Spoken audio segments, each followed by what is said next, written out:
He looked at me when he handed me the wrench, like I mattered, like I wasn't invisible. God, it shook something awake in me I thought was long dead. I wish I could tell you it ended there. That I thanked him, the leak stopped, and life went on like normal. But no. That moment opened a door.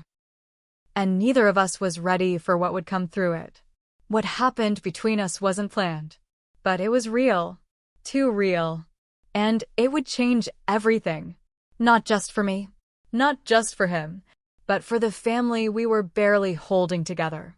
So, if you're still here, subscribe to Heartfelt Tales Unfold to hear more stories that reveal the raw, unspoken truths we carry. And keep watching, because what happened next might challenge everything you thought you knew about loyalty and love. I live in one of those quiet suburbs. You know the kind: manicured lawns, white fences, neighbors who smile but never really ask how you're doing. Birds chirp like they're on a schedule, and nothing ever seems out of place. On the outside, it looks like peace. On the inside, it felt like I was slowly disappearing. I'm 38. Been married for 12 years. We moved here just last summer, chasing that fresh start fantasy people talk about. New house, new town, same old silence. My husband, Greg, he's one of those men who gets praised for providing. Hardworking, punctual. He pays the bills, keeps the grass cut, never cheated, at least not in the ways people talk about. But somehow he still managed to leave me starving. Not for food, not for money, but for something far simpler and far rarer. Presence, kindness, attention. We hadn't laughed in months, hadn't had sex in longer. We talked, but it was always about things that didn't matter. Groceries, light bills, what day the trash goes out. I'd say, "How was your day?" He'd mumble, "Fine," and that was that. Some nights, I'd make dinner, light candles, pour wine, try to create a moment. He'd walk in, grumble about traffic, and scroll through his phone until the food got cold. I'd sit across from him, pretending I wasn't hoping he'd notice my new dress. Pretending I wasn't hoping he'd look up and see me. The house was warm, but only because I kept it that way. I lit the candles. I picked the soft throws. I arranged the flowers. But even with all that effort, it felt sterile. Empty. There were signs. Small ones, but they built up.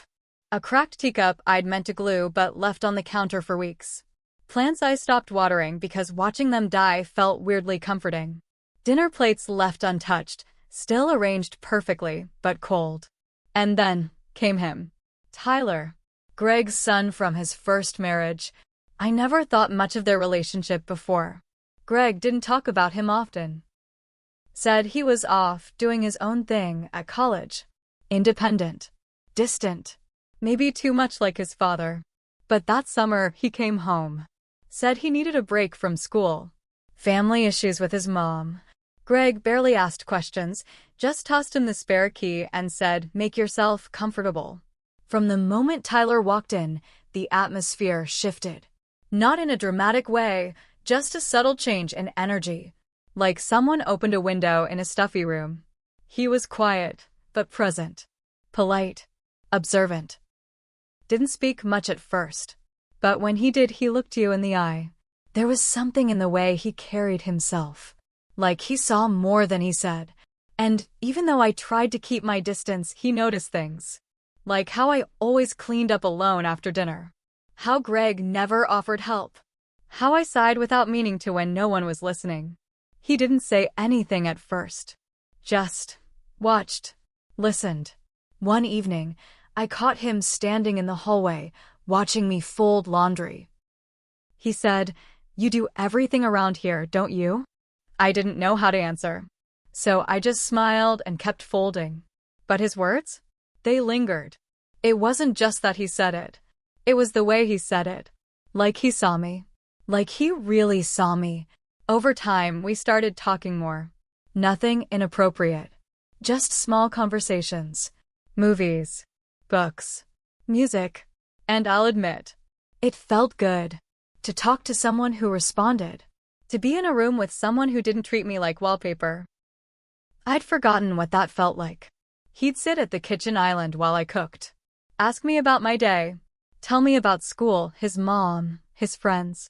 He had a quiet sadness to him. I could tell he was holding things in just like me. We never said it out loud. But I think we both felt that same emptiness. Like two people wandering around a house that used to feel like home. Now just trying not to bump into ghosts. Greg, meanwhile, barely noticed. Didn't ask why Tyler was suddenly spending more time in the kitchen. Didn't notice the way I laughed more when Tyler was around. Didn't care that I stopped waiting for him to come home on time. He'd just walk in, nod, go straight to the couch. Another night, another beer, another silence. I wish I could say I didn't start looking forward to seeing Tyler each day. But I did. I really did. And I hated myself for it. But also, part of me felt alive again. Not because he was young. Not because he was handsome. But because he reminded me that I was still here. Still worth listening to. Still human. I wasn't looking for danger. I wasn't looking for love. I was just looking for something real. And I found it in the last place I ever expected. It was a Saturday. One of those lazy, gray ones where the clouds hang low like they're eavesdropping. Greg had already left, some emergency at work, or so he said. No goodbye. Just the sound of the front door clicking shut and the tires backing out the driveway. The house was still. Still in that quiet kind of way where you hear everything you normally ignore. The hum of the fridge, the soft creak of the hallway floorboards, and that damn dripping faucet. Drip, drip, drip. It had been leaking for weeks. I asked Greg to fix it. Twice. Maybe 3 times. Each time he shrugged and said, I'll get to it. He never did. I stood at the sink that morning, sponge in hand, just staring at it. The slow, mocking drip. The way the water curled before it hit the steel.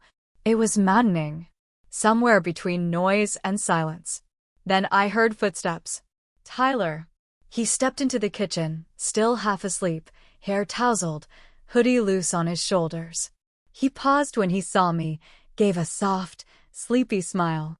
I said, sorry if the faucet woke you. He tilted his head, listened for a second, then shrugged. Nah, but it's annoying. I gave a weak laugh. Tell me about it. Then, without hesitation, he walked over, knelt down by the cabinet, and said, Want me to take a look at it? I blinked. You know how to fix sinks? He smirked. I've watched enough YouTube. Let's find out. There was something so casual about it, so unbothered, like it was no big deal to him to see a problem and just fix it. I handed him a wrench from the drawer.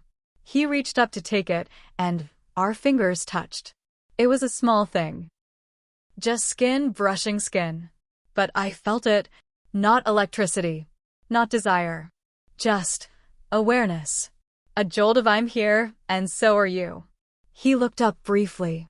I looked away. For a while, all I could hear was the clinking of tools and his quiet hums as he worked. I leaned against the counter, arms crossed, watching the way he focused. How careful he was. How present. Greg would have muttered the whole time. Cursed. Probably given up halfway and called a plumber. But Tyler? He actually seemed to care. At one point, he asked me to hold the flashlight. I bent down beside him, the two of us cramped under the sink. Close. Too close. I tried not to breathe too deeply. Tried not to notice the smell of his cologne, subtle, woodsy, clean. Then it happened again, our hands brushed. And this time, we both froze. It was just for a second. But in that second, I felt seen. Not as a mother. Not as his father's wife. But as a person. I pulled away quickly. Cleared my throat. Sorry. He didn't say anything at first. Just smiled a little. That should do it, he said, turning the wrench one final time. I stood up, turned on the faucet. The dripping had stopped. I laughed. Like really laughed. It had been so long since something worked the way it was supposed to. Thank you, I said, genuinely. He shrugged again, wiping his hands on a dish towel. No big deal. Then he paused, looked at me and said, "By the way, that pasta you made last night? Best I've had in a while."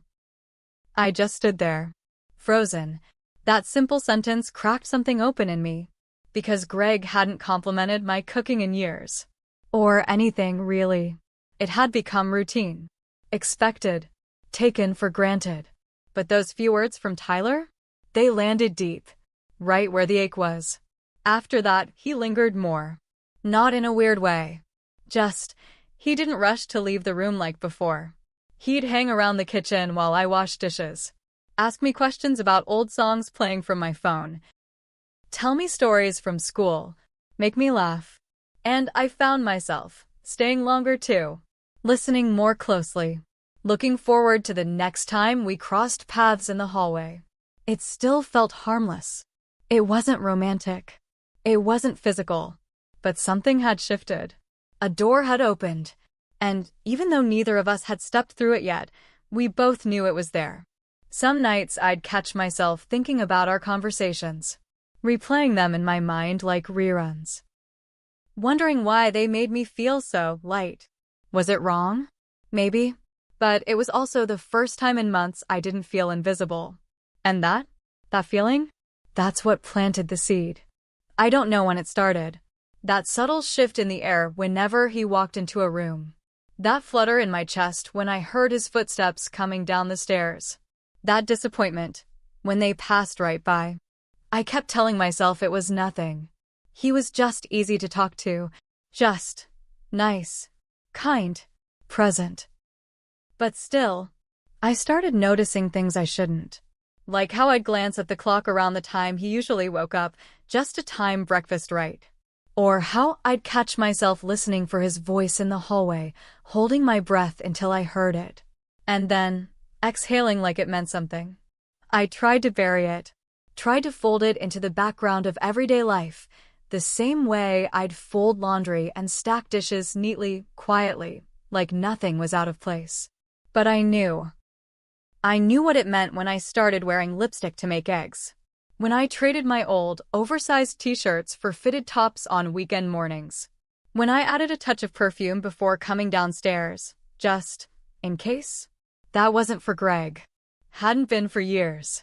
He wouldn't have noticed if I wore a Halloween costume to bed. No, it was for Tyler. And that realization? It scared me.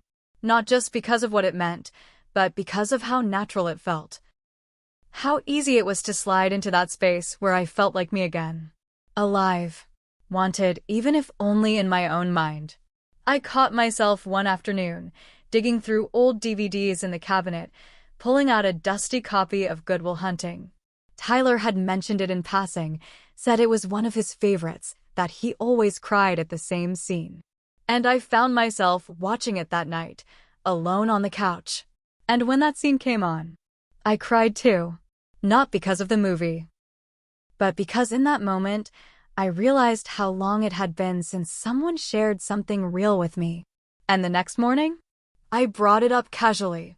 Said, "Hey, I rewatched that movie you mentioned." He lit up. Right? That ending always gets me. And I nodded, smiling. But inside, I was sinking. Because I knew I hadn't watched it just for the story. I watched it for him. To feel close. To have something, anything, to connect over. And yet, I kept telling myself I was overthinking it. It wasn't like I was making a move. I wasn't flirting. I wasn't doing anything. I was just being friendly. He was just kind. That's all.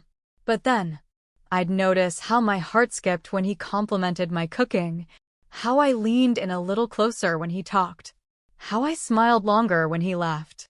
I started baking more, things I hadn't made in years. Tyler liked banana bread, so I made it. He liked jazz in the background, so I played it. It was subtle. Nothing you could point at and call wrong. But inside me, there was a war going on. One part of me was screaming, "What are you doing?" Another whispered, "It feels good, doesn't it?" I stopped meeting my own eyes in the mirror. Because every time I did, I saw someone I didn't quite recognize. Not the devoted wife. Not the mother figure. But a woman. A woman who had been numb for so long, she forgot what it felt like to be warmed from the inside out. And with that warmth came guilt. Not just for what I was feeling, but for how much I craved it. I'd find myself alone in the bathroom, staring at the ceiling, whispering, "What is wrong with me?" Greg hadn't cheated. He hadn't hurt me. He hadn't hit me or abandoned me.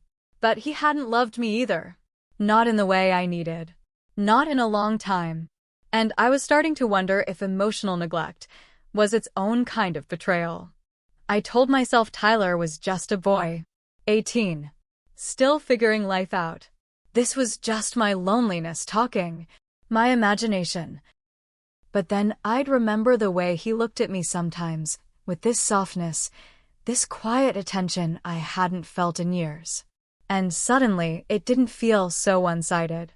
I was starving for attention. And I didn't even realize it until I wasn't invisible anymore. That's the part that hurt the most. Not the confusion. Not the guilt. But the fact that someone who wasn't even mine had made me feel more me than the man who was supposed to love me. And even though I knew I was walking a dangerous line, I wasn't ready to step away. Not yet. It was a Thursday night. Late. The kind of late where the house hums differently, like it's trying to keep secrets. Greg hadn't come home for dinner. Again. No text. No call. Just silence, like usual. I sat at the kitchen table alone, the food cold. Another meal for no one. Another effort gone unseen. Tyler came downstairs around 10. Said he couldn't sleep. I offered him some reheated lasagna. He accepted. We sat across from each other at the table, the overhead light casting soft shadows on the walls. The air between us. It felt familiar. Comfortable. Too comfortable. He took a bite and said, "This is amazing." "You know that, right?" I smiled, but something in my chest tightened. Then he asked me a question no one had asked me in a long time. "What did you want to be when you were younger?" I wasn't expecting it. It caught me off guard. I laughed. "What do you mean?" He said, "Before all this, the house, the marriage. What was the dream?" I looked down at my hands, then up at him. And, for the first time in years, I told someone the truth. "I wanted to be a writer," I said. "I used to stay up late scribbling in notebooks. Stories, poems, anything, really. But then life happened. Bills. Responsibility. And I just stopped." He nodded slowly, really listening. "You should write again," he said. "Even if no one reads it." I don't know what came over me. But I teared up. Not because of the suggestion, but because it had been so long since someone thought I still had dreams. That there was still something in me worth bringing back to life. That night we stayed up talking. Dreams. Regrets. Loneliness. I told him about the early days with Greg, how full of hope I was. How I thought love was enough. And how slowly it faded. He opened up too. Said things had been hard with his mom. That college was overwhelming. That he often felt like he didn't belong anywhere. We were two people, both lost, both needing something. But instead of pulling away, we kept leaning in. And every day after that, the lines blurred a little more. I started noticing how often I turned to Tyler instead of Greg when something funny happened. When I was stressed. When I needed advice. He became my person. Emotionally. And the guilt? It dulled. Because it didn't feel wrong. Not when we were just talking. Just laughing. Just listening. But then came that night. Greg had come home late again. Didn't apologize. Didn't ask about dinner. Just went straight to the living room, turned on the TV. I followed him, stood by the couch. I said softly, "Do you think we could maybe go out this weekend?" Just us. He didn't even look up. Busy. Maybe next week. That was it. No softness. No effort. And something in me snapped. I turned, about to walk away, but Tyler was standing in the doorway. I hadn't noticed him there. He looked between the two of us, then stepped into the room. And for the first time, he spoke up.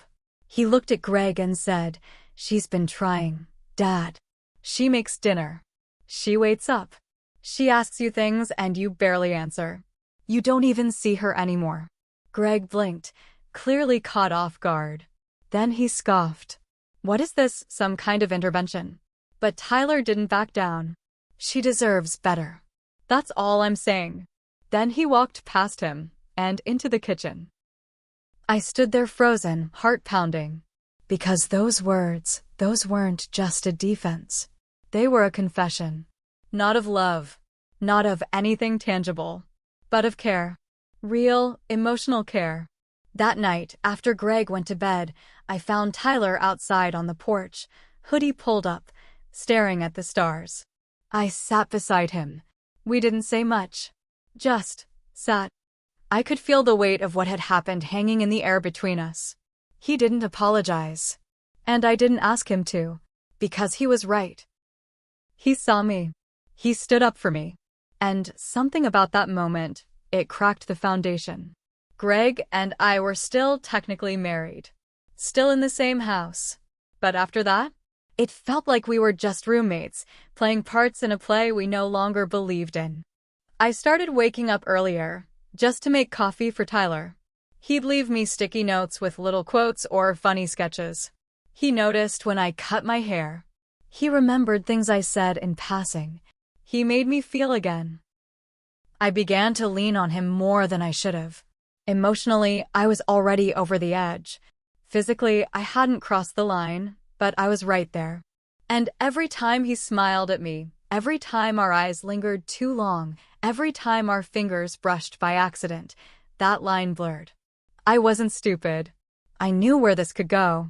But I also knew what it felt like to be alone for too long. To be untouched, unseen, unheard.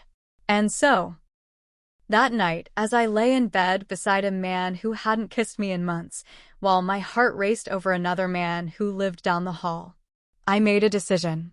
One that would change everything. And I still don't know if it was right. The night it happened was stormy. Of course it was. Because don't they always say the sky knows things before we do? The rain had been falling for hours, steady, relentless. It tapped on the windows like it was trying to remind me, don't do this. Don't go there. But I didn't listen. The power went out just after 7. The house fell dark, quiet, aside from the hum of rain and the occasional groan of wind brushing against the siding. Greg was out of town for a conference. I didn't even remember where. I didn't ask. So it was just me and Tyler.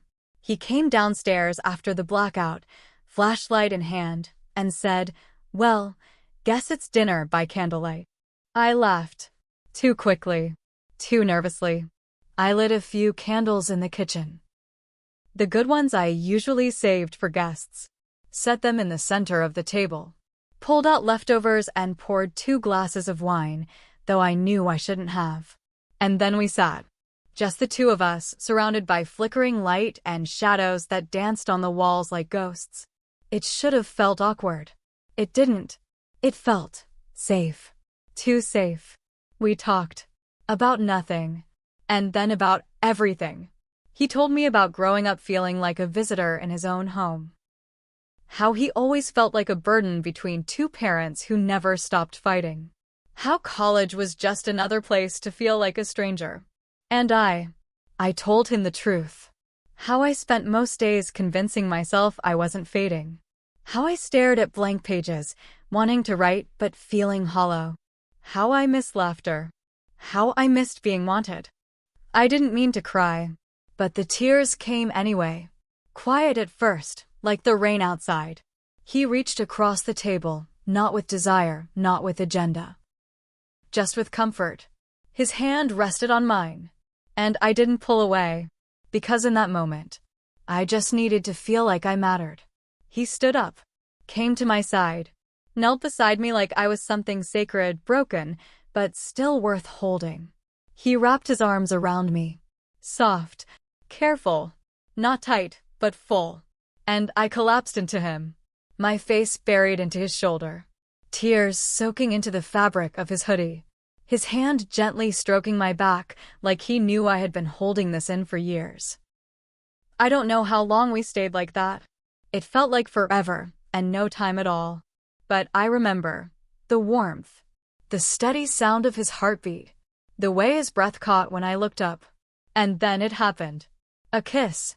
Soft, brief, a breath more than a touch. Like something we didn't mean to do, but also meant in every silent way. And the second it ended, the second our lips parted, time snapped back into place. I pulled away, stumbled back from him like I had been burned. Because maybe I had. He looked at me, eyes wide, heart racing, but he didn't speak. He didn't have to. I shook my head, voice trembling. This can't happen. We can't. This never happened. My voice cracked on the last word, and the silence that followed was deafening. He nodded slowly, didn't argue, didn't reach for me again. Just stood there, still, like he understood. Because he did. And I turned and walked out of the kitchen, each step echoing like a door slamming shut. I locked myself in the bathroom and stared into the mirror. My reflection looked the same, but nothing felt familiar anymore. My thoughts were chaos. What have I done? He's just a boy. He's my husband's son. How did I let this happen? Why did it feel good? And worse than the guilt was the longing. Because for one fleeting second, I had felt alive, desired, held, and I wasn't ready to admit how much I missed all of it. But I also knew this was the line, and we had touched it, barely. But it was enough. Enough to ruin everything. Enough to stain what little remained of the woman I used to be. The morning after felt like a bad dream. You know that feeling when you wake up and, for a split second, everything feels normal again? Before your memory slaps you across the face? That was me. I opened my eyes to sunlight pouring through the blinds, birds chirping like nothing had happened. Like the world was still turning, perfectly fine. But inside, I was unraveling. I sat up in bed, my heart racing, my mouth dry, my chest tight. And then it all came back, the candlelight, the tears, the warmth of his arms, the kiss. I closed my eyes, trying to push it away, trying to pretend it hadn't happened, trying to forget how good it had felt, how dangerous it was to remember. I didn't see Tyler that morning. He was up before me. By the time I made it to the kitchen, he had already packed most of his things. Suitcase zipped, backpack over his shoulder. I wanted to say something, anything, but what do you say after something like that? Sorry I kissed you? Thanks for holding me while I shattered? Let's pretend we're strangers again? Instead, I hovered awkwardly in the doorway as he stood by the sink. The same sink we fixed together. The same place this all began. He didn't look at me. Not directly. He just said, I'm heading back to campus. Figured I'd get a head start on some things. I nodded too quickly. Oh, okay. Yeah. That makes sense. My voice was shaky, thin. He gave me a small smile. Tight-lipped. Polite. Like we were back to being acquaintances. But his eyes? They were tired. Sad. Like mine. He picked up his bag and started walking toward the door. And just before he left, he paused. Still not looking at me, he said, I meant what I said last night. You deserve more than what you've been given. Then he left. And the door clicked shut behind him. Just like that, he was gone. I stood there for a long time, staring at the empty space where he had been. The silence in the house was deafening. Every clock ticked louder. Every corner felt colder. I thought I'd feel relief. That the distance would help. That with him gone, I could gather myself, breathe again, go back to whatever normal was supposed to be. But instead, I felt hollow. Like I had swallowed something sharp and it was cutting me from the inside. When Greg came home that evening, he barely noticed. He tossed his keys in the bowl, loosened his tie, and said, Feels quieter around here. Guess it's lighter without Tyler. I smiled. A lie, of course. Because the truth? The house didn't feel lighter. It felt vacant. Like something real had been taken from it. Like someone had walked out with all the warmth. I watched Greg go about his routine. Dinner. TV. Scrolling on his phone. No questions. No mention of me. Just existing beside me, as if I were furniture. And that's when the spiral started. Did I ruin him? Tyler. So young. So kind.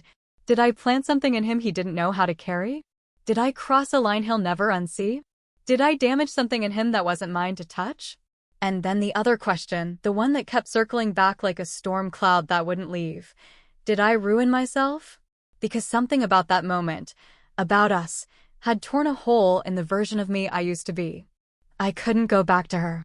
To the woman who lived on scraps of attention. To the wife who smiled through silence. To the shell that stayed quiet to keep the peace. She was gone. And in her place was someone who had tasted connection again, and now couldn't pretend she didn't know what it felt like. I wanted to tell Greg. I wanted to scream, "Do you see me now? Do you see what your neglect did? Do you care?" But I didn't. I stayed silent. Like always. And every night after that, when I laid beside him, I stared at the ceiling, wondering if Tyler was okay. If he hated me. If he regretted it. If he thought of me at all. And the worst part? I missed him. Not just the conversations. Not just the attention. But the feeling of being held when I needed it most. Of being someone again. And now? Now I was just a ghost in my own life, haunted by a moment that was never supposed to happen, but did. What kind of woman even lets that happen? That's the question I kept asking myself, again and again and again. Each time I passed by the kitchen sink. Each time I opened the hallway closet and saw his old sneakers still sitting there. Each time I looked in the mirror and barely recognized the woman staring back. What kind of woman am I? Not the kind I thought I was. Not the loyal wife. Not the mature adult. Not the mother figure. And yet, not a monster either. Some days I sat on the porch with a journal, pen in hand, writing things I could never say out loud. Trying to make sense of what happened. Trying to untangle the knot inside me. I'd go for walks. Long ones. Past the rows of perfect houses where nothing ever seems out of place. Where curtains are drawn and no one talks about the things that really go on behind closed doors. I walked in circles. As if I could outpace the memory. But it followed me. Everywhere. It lingered in my coffee. In the way I lingered at his empty chair at the kitchen table. In the ache that settled deep in my chest at night, just before sleep, when everything else gets quiet. I tried to convince myself it hadn't meant what I thought it did. That it was just one kiss. That it was just emotion. That it was just a mistake. But the truth is, it wasn't just anything. It was everything. Because it showed me what I was missing. What I had buried for years. What I had stopped even daring to want. And that terrified me. Weeks passed. No word from him. And then one afternoon, my phone buzzed. A message. From Tyler. Just 5 words. "I hope you're okay. I meant no harm." That was it. And I cried. I really cried. For the first time since he left. Not the quiet tears I'd hidden in the shower. Not the polite ones I blinked away during dinner. But the kind that made my shoulders shake. The kind you feel in your throat. The kind that pours out every ounce of confusion, shame, and sadness. Because in that one message, I heard it all. The guilt. The softness. The kindness. He didn't hate me. He didn't accuse me. He was just hurting too. Trying to make peace with something that had no name. And I realized, maybe that's what this really was. 2 people, both invisible in their own lives. Both aching for something they didn't know they needed. 2 people, reaching for light in the dark and colliding in the worst way. Was it emotional abuse? I don't know. Was it inappropriate? Absolutely. But was it just loneliness? Was it the aching need to be seen